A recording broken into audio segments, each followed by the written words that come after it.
Hello साफ्रोमबो बर' रायजो राजा नोंथांमोनखौ आंनि बे आरबिटिसि चेनेलावहाय आंनि गोसो गोरबोजों फिन खनसेबाव बरायनानै लाग्रोबावनाय जालायबाय।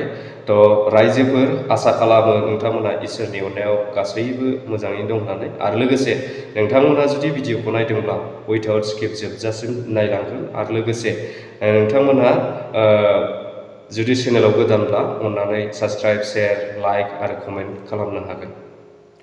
रायजोफोर आङो भिडिअ खालामैया गोबां दिन जाबायमोन, दान मोनब्रै मोनबायानो बारलांबाय आं भिडिअ बानायनो हायैया। बे जाहैबाय आंनि पार्सनेल मेटार, माखासे जाहोनफोरनि थाखाय आं भिडिअखौ लाबोनो हायाखैमोन, सरि। रायजोफोर आं दिनैबो बे भिडिअखौ खालामा सानदोंमोन, नाथाय आंनि गोसोआव माने आङो साननायखौ नोंथांमोन रायजो राजाफोरजोंहाय शेयार खालामनो बा आंनि मोन्दांथिखौ फोरमायनो लुबैनानै आं बे भिडिअखौ खालामनाय जादों रायजोफोर। दा जायो जाया नोंथांमोनहा जोबजासिम भिडिअखौ नायनानै कमेन्टआव बुंब्लानो जाबाय बा खिन्थाहरबानो जाबाय। दा बे आरोखि। बेनो जाहैबाय रायजोफोर, गिबियावनो आंनि बेखौ बुंग्रोसै जे जोंहाथ' आथिखालाव बिटिसि इलेक्सननि थाखाय गोबां दोहौआ नांखाबाय जोंनि बिटिसियावहाय, नङा होमबा? गोबां रोखोम पार्टि जोंहा दङ बिटिसियावहाय।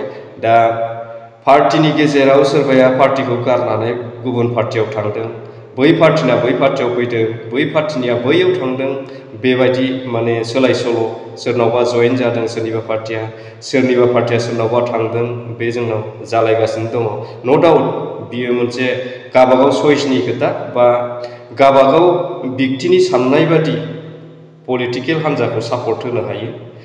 बे जाहैबाय जोंनि गणतान्त्रिक देशनि मोनसे अधिकार। दा बाहाय जोंहा बुंनांगौ गैया होननानै आं सानो, मानोना बियो जाहैबाय ओरैबायदि पलिटिकेल पार्टिनि नियमानो बेनो जे सोरबा पार्टिया सोरबा गावनि एगेन्स्ट पार्टिखौहाय बुंखागोन, बखिखागोन, बै पार्टिया बैखौ बुंगोन, बै पार्टिया बैखौ बखिगोन, बिसोर मा मावदों जों मा मावाखै बेफोरखौ बुंनानै आरो माब्लाबाबो गावनि पार्टिखौहाय बिथांमोना गाज्रि होनानै लानाय नङा बा बिथांमोना गावसिनि पार्टिखौ गाज्रि बुंनाय नङा आरोखि। दा बे जाहैबाय मोनसे पलिटिकेलि गेम होननानै जों साननानै लानांगोन आरोखि। जेन' हक रायजोफोर, आं नोंथांमोनजों रायज्लायनो नागिरनाया नैबेसो जे जोंहा बर'नि माखासे बिर जोहोलावजोफोरनि सुप्रिम सेक्रिफाइस खालामनायनि गेजेरजों बा जिउ बाउसोमनायनि गेजेरजों दिनै रोजा रोजा बिर जोहोलावजोफोर मुंख्लं जालांनायनि गेजेरजों जोङो दिनैसिमाव मोनथाम एकर्ड मोननो हाबाय रायजोफोर। बे जाहैबाय जोंहा गिबियावनो जोङो मोननो हादों 1993आवहाय BSc एकर्ड, बेनिफ्राय 2003आवहाय जोंहा BTC एकर्ड, बेनिफ्राय 2020आवहाय जोंहा BTR एकर्ड, नङा होमबा? दा बिनि गेजेरावहाय आं नैबे बाथ्राखौसो बिराद गोथौयै सानदों रायजोफोर, माने मोनफ्रोमबो एकर्डखौ जों मान होनाया मोजां आरो मोनफ्रोमबो एकर्डखौ जों हारि हिसाबै, जाथि हिसाबै, नांबोनानै मोननाय हिसाबै जोङो बेखौ गोबां माने साननांगौ दं। बेखायनो जोङो बेफोरबायदि एकर्डखौहाय बबेखौबा नांगौ बबेखौबा नाङा होननानै जोङो जोगारनाया जोंनि थाखाय मोजां नङा। जोङो हायोबा मोनफ्रोमबो एकर्डखौ जोङो भेलु दोननांगौ आरोखि। दा आङो नैबे बाथ्राखौसो बुंनो नागिरदों रायजोफोर जे दिनैनि समावहाय जोंहा माखासे एकर्डनि फालियैखौ लानानै ससियेल मिडिया बा बायदि बायदि निउस मिडियाफोरावहाय गोबां गावजों गाव बुंलायनाय जागासिनो थानायखौ नुदों आरोखि।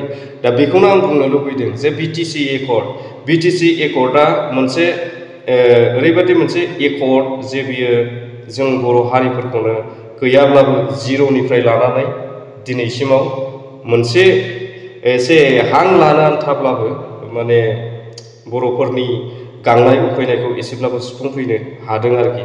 दा बेवहाय आं बुंगोन जे रायजोफोर BTC एकर्डखौबो जोङो भेलु दोननो रोंनांगोन बा जोङो मानिनांगोन। दा आं मोनसे बाथ्राखौ बेखौ आं बिराद दुखु मोनदों जे आथिखालाव सोलिबाय थानाय जोंनि गभर्नमेन्ट बा UPPL सरकार जे बिथांमोनहा दिनै BTCआवनो BTC सरकारखौनो खुंनानै BTC एकर्डखौ मानो फालिनो हायाखै बा मानो फालियाखै, बेनि ओंथिया मा रायजो? सुथुरा जानो हागौ सोरबा सासेजों, नाथाय जाथिनि सुथुर दाजा, आं बेखौसो बुंगोन। मानोना गोबां बिर जोहोलाव जोहोलावजोफोरनि मुंख्लं जानायनि गेजेरजों, सेक्रिफाइस खालामनायनि गेजेरजों मोनबोनाय बेबो मोनसे एकर्ड। जों ओरैनो मोनाखै बेखौबो। आरो दिनैसिम नोंथांमोना मोजाङै सिन्था खालामनानै नाय, दिनैसिमबो दाबो जोङो बिटिआर एकर्ड मोनदोंब्लाबो दिनै बिटिआर एकर्डआ माने बिटिआरनि मोनसे सोदोबजों गनायथि मोननाय बा सरखार जानाय मोनसे एकर्ड जायाखै, आयेन पास जायाखै। जों अब्ला जों बिटिआर सरखार होननानै बोरै बुंगोन? आरो लोगोसे जाथों, बेबो जाथों, मस्ट वेलकाम, जाथों, जानांगौ। नाथाय आं बेखौनो बुंगोन, नोंथांमोना दिनै एग्जाम्पल हिसाबै नाय, बिटिसि सेक्रेटारियेटनि दरखं मोखाङाव गेटआवहाय मा लिरनाय दं? दिनैसिमबोथ' बिटिसिआनो दङ। अब्ला बिटिसि सरखारखौ सालायनानै बिटिसिनि गभर्नमेन्टआ बिटिसि एकर्डखौ मानो फालिनो हाया? बिनि सोंनायनि फिननायखौ नोंथांमोना होलाय रायजोफोर। आं बेखौनो बुंगोन, रोजा रोजा बियो गोरोन्थि। दिनैनि बिटिसि गभर्नमेन्टआवहाय जाय दङ, जाय चिफ जादों बा सिइएम जादों बा इएम जादों, एमसिएलए जादों बा जाय पार्टियानो माने गभर्नमेन्ट खुंदों, बिथांमोनहा बिराद गिदिर माने गावनि अहंखारखौ लानानै दिनै मान होनो रोङाखै बिटिसिनि एकर्ड डेखौ। आं बेखौ बिराद आंनि गोसोजों आं दुखु मोनदों। दा हायोब्ला जों बिटिसि गभर्नमेन्टखौनो सालायगासिनो दंब्ला, अब्ला बिटिसि गभर्नमेन्टआव पावाराव थानानैबाबो दिनै बिटिसिनि एकर्ड डेखौ मानो फालिनो हायाखै? अब्ला नोंथाङालाय मानोथो बिटिसि सरखारखौ सालायबाय थाखो?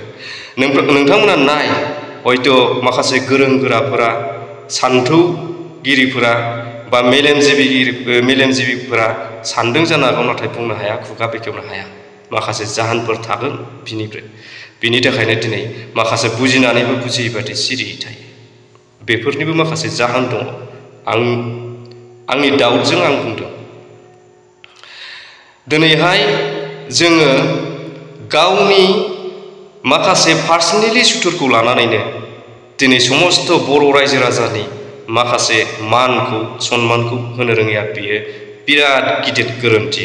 आरो बे गोरोन्थिखौ बयनिफ्रायबो देरसिन मावदों होनोबा आं डाइरेक्ट बुंगोन, आथिखालाव सोलिफु सरकारनि जाय सिइएम प्रमद बर' सार बिथाङा दिनै बुजियै नङा, सासे जाम्बा नङा, बियो बिराद गिदिर लिडार, बियो बिराद मोजां बुजिनो हाग्रा मानसि। नाथाय बिनि लिडिंआवनो दिनैसिमबो सरकारा सोलिगासिनो दङ। दिनै बिथाङानो बिटिसि सरकारनि सासे सिइएम जानानै बिटिसि सेक्रेटारियेटआवनो गावनो जिरायनानै दिनै बे एकर्ड डेखौ फालिया बयनिफ्रायबो अहंखारखौ दिन्थिनाय जादों होननानै आं दिनैनि समाव बुंगोन। थ' रायजोफोर, आं नोंथांमोननि सिगाङाव माखासे बाथ्राफोरखौ बुंबाय। दा बे बाथ्राफोरा सैथो ना सैथो नङा, नोंथांमोनहा बिजिरनानै नाय। आरो नोंथांमोना गोसोब्ला माखासे गोरों गोरा बा माखासे साननो हनो गोरों बा अफिसियेलि जायफोर थाबायो, बिथांमोनावबो सोंनानै नाय। दिनै बिटिसिआव सेक्रेटारियेट अफिसफ्राव मबे माबाजों फैयो, बिटिआर एकर्डनिजों फैयो ना बिटिसि एकर्डनिजों फैयो नटिफिकेसनफ्रा, बेखौबो नाय, सोंनानै नाय। दिनै जत्त' बिटिसिआव फैदों, बिटिआरनि मुङै नटिफिकेसन फैया आरो जोबोर बिटिसिनि मुङैसो फैयो। बेखौ आङो माखासे सुबुंफोरनिफ्राय मिथिदों। प्रेक्टिकेलि आं थाङाखै बा आं नुवाखैब्लाबो बेखौ आं मिथिगौ। माखासे जोङो मा होनो, गोरों गोराफोरनि रायज्लायनाय, जोङो बेफोरखौबो गोबां फल' खालामो, जोङो सोङो, जों नायो आरोखि। थ' रायजोफोर, जिखुनु जादोआ, नोंथांमोना जुदि आंनि बुंनायफोरा माबाफोर गोरोन्थि जादोंब्ला बेनि सायाव सुद्रायनो हागोन।